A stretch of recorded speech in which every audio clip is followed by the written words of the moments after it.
Ya, kami masih mengangkat masalah serbuan barang impor tak bersertifikasi.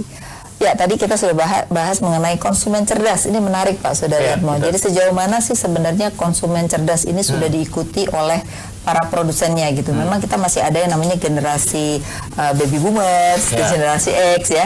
Dan sudah mulai 43% itu milenial dan Gen Z ya. Nah, gimana nih melihatnya konsumen? Ya, memang instrumen yang dikembangkan di Kementerian Perdagangan sejak Wakil Menterinya Pak Bayu Krisnamurti itu adalah mendevelop indeks keberdayaan konsumen. Jadi indeks itu diadaptasi dari indeks yang sama sudah dilakukan di Uni Eropa. Jadi di situ ada beberapa parameter. Yang pertama antara lain adalah pengetahuan konsumen tentang kelembagaan perlindungan konsumen, terus preferensi produk, sama yang penting itu tadi complaint habit. Nah, jadi kalau skor indeks itu memang kita masih jauh di bawah Eropa ya. Jadi Eropa itu sekitar bisa 50-60, kita itu angkanya baru 39. Masih 39 ya.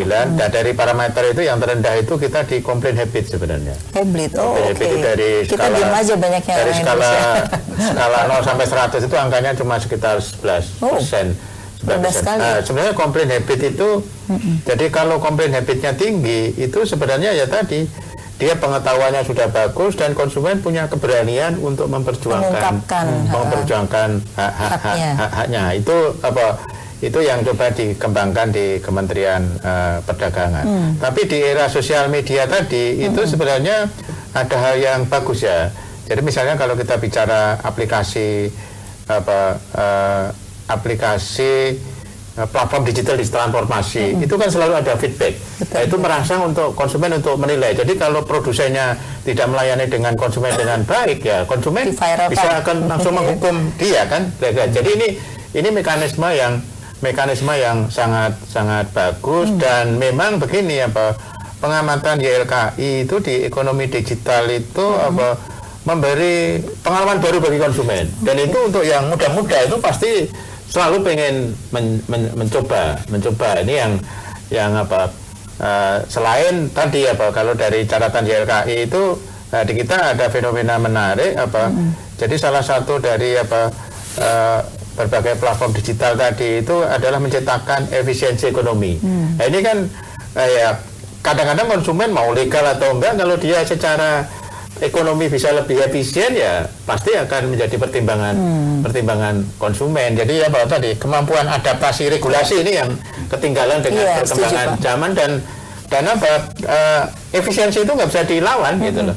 Betul. Jadi segala sesuatu ya, contohnya sekarang beberapa viral itu terkait dengan pelayanan yang tidak baik, bahkan kalau kemarin lagi-lagi di rumah sakit beberapa pelecehan itu juga jadi artinya ini sudah mulai ya sebenarnya secara tidak langsung orang itu sudah mulai berani komplain secara hukum gitu ya Pak. Nah ini untuk BSN sendiri kalau kita melihat dengan tadi konsumen cerdas Kak, itu kan seharusnya semakin banyak dong produk-produk yang diwajibkan. Nah UKM kita ini kan dilema Pak. Di satu sisi kalau tidak di SNI kan, itu nanti akhirnya mereka akan ketinggalan. Tapi kalau di SNI kan biayanya katanya mahal. Ya. Ini bagaimana upaya BSN untuk supaya UKM kita juga mau ber-SNI Pak? Ya, jadi sebenarnya ada satu ya ketentuan di dalam Undang-Undang 20 yang menurut saya special case. Kita meniru juga bahwa di Eropa dengan standarisasi yang begitu ketat di dalam regulasinya menyatakan akan ada skim khusus bagi small and medium enterprises. Sama juga di dalam Undang-Undang 20 sebenarnya ada kewajiban bagi pemerintah untuk menyediakan anggaran sertifikasi awal UKM tadi ya. Minimal seperti itu, dan ini sudah mulai berjalan di beberapa daerah. Sebagai contoh di Jawa Timur, ketika produk UKM itu diujikan ke laboratoriumnya milik Pemprov free, kemudian sampai jadi Pemprovnya juga ada yang menganggarkan untuk biaya mereka ya. Bisa APBN, bisa APBD. Dan dari situ sebenarnya tugas pemerintah tidak hanya menyuapin ya. Karena kalau kita hanya memberikan terus, kita juga harus ukur. Setelah mereka berstandar itu bagaimana peningkatan pasarnya. Ada beberapa role model yang sudah kita bisa ukur. Dan ternyata dalam waktu tertentu dia bisa ekspor. Jadi ini yang kemudian akan kita perkuat, terutama dari sisi keseimbangan anggaran ya, karena kan memang kewajiban pemerintah juga jangan sampai untuk itu ya. Ini Pak dikatakan Pak Doni tadi terkait dengan UKM ya. Nah UKM kita ini kan juga sebenarnya orientasi ekspornya sedang digalakkan ya, dibantu melalui digital dan lain-lain gitu. Tapi tadi hubungannya dengan SNI tadi itu seberapa jauh sih sebenarnya UKM kita itu memang sudah siap untuk ber-SNI, karena banyak juga yang saya lihat UKM kita akhirnya di SNI kan atau diakui oleh justru perusahaan besar, mereka tidak punya keberdayaan apa-apa gitu. Gimana? Iya. Saya kira memang untuk UMKM ini semua kementerian, lembaga itu mungkin triliunan ya untuk UMKM, tapi dia sektoral akhirnya. Betul. Yang pertama memang harus ada koordinasi dan harmonisasi. Yang kedua sebenarnya yang paling efektif adalah program KUR itu. Jadi harusnya dalam program KUR itu satu paket dengan pendampingan. Jadi UMKM itu diberikan kredit yang murah, bunganya itu 7% gitu asalkan kan. Tadi ya dia ber-SNI gitu ya. Asalkan ber-SNI atau prosesnya diperbantukan. Nah ini yang saya kira jadinya ya merupakan insentif bagi UKM. Harus lebih banyak insentifnya. KUR B juga tujuannya harusnya ke sana. Tapi sebenarnya UKM sendiri kalau dilihat mereka tuh punya nggak inisiatif untuk ber-SNI sebenarnya kalau dilihat dari kebanyakan? Iya ini karena UMKM kita kan memasarkannya ke tetangga sebelah, ke tetangga rumahnya. Yang ber-SNI kan malah justru pengumpul ya mungkin. Betul. Pengumpul itu gitu ya, atau pedagangnya atau tengkulaknya yang kemudian berinisiatif untuk melakukan sertifikasi. Nah di sini bagaimana kemudian pemerintah tadi menggantikan peran dari tengkulak. Kadang-kadang barang Anda belum ter-SNI kan, masuk ke tengkulak begitu ya, dari tengkulak kemudian harganya dipermainkan lebih tinggi dengan alasan tengkulak yang mensertifikasi. Nah rantainya dipotong. Saya kira program untuk pembantu sertifikasi dari APBN maupun APBD itu harus merata di seluruh daerah gitu ya. Tadi intinya banyak program Bu untuk bantu UMKM.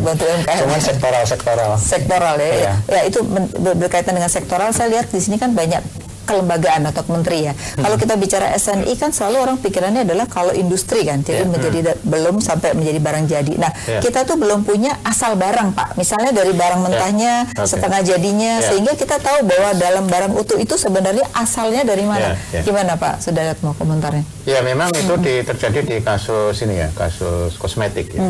Jadi ketika ada kaitannya dengan sertifikasi halal itu kan salah satunya adalah traceability bahan baku tadi. Sebenarnya di pasar itu juga tersedia bahan baku yang ada traceability, cuma dia harganya lebih mahal, Ini yang jadi persoalan. Tapi sebenarnya event itu lebih mahal itu sebenarnya ketika ada dispute posisi produsen jadi aman. Karena dia semua bahan bakunya digaransi. Tapi kalau dia tidak bisa traceability, risiko ketika ada dispute itu ya dia harus bertanggung jawab karena konsumen kan berhubungan dengan produsen tadi kan. Betul. Masalahnya perlindungan masalah hukum kita ini masih lemah Pak. Jadi seringkali kejadian kemudian mereka nggak kapok gitu karena dia bilang sanksinya cuma dikit kok, saya bayar juga udah selesai. Nah, gimana dari sisi hukum di Indonesia nih? Ya memang jadi begini kalau dari sisi catatan YLKI itu memang ketika ada produk-produk defect kan kira-kira gitu ya, itu kalau dari sisi sebenarnya ada dua dimensi. Pertama dari sisi konsumen itu mendapat ganti rugi tadi, yang lebih penting lagi itu sebenarnya tadi kaitannya dengan kita itu lemah di mekanisme komplain dan rekod dari komplain tadi. Jadi kalau saya bandingkan di Jerman itu untuk peralatan rumah tangga itu rekodnya sangat bagus. Begitu ada insiden itu dicatat, yaitu untuk improvement baik bagi perusahaan maupun bagi asosiasi industri, termasuk juga di industri otomotif itu juga rekod kita itu sangat buruk ya. Jadi di Amerika itu setiap kecelakaan pecah ban itu selalu ada rekod merek bannya. Kalau dia frekuensinya cukup tinggi, dipanggil otoritas bahwa produk kamu itu bermasalah dengan kaitannya dengan safety, karena berdasarkan catatan dari sekian kecelakaan yang menimbulkan fatalitas itu merek ban Anda yang sering bermasalah kan gitu. Nah, nanti saya akan tanya mengenai bagaimana dispute yang banyak di Indonesia terkait dengan konsumen produsen ini, apa pemecahan yang sementara ini dilakukan dibandingkan yang tadi di luar negeri. Saya akan break dulu. Ya pemirsa, tetaplah di Economic Lounge with Ise sesaat lagi.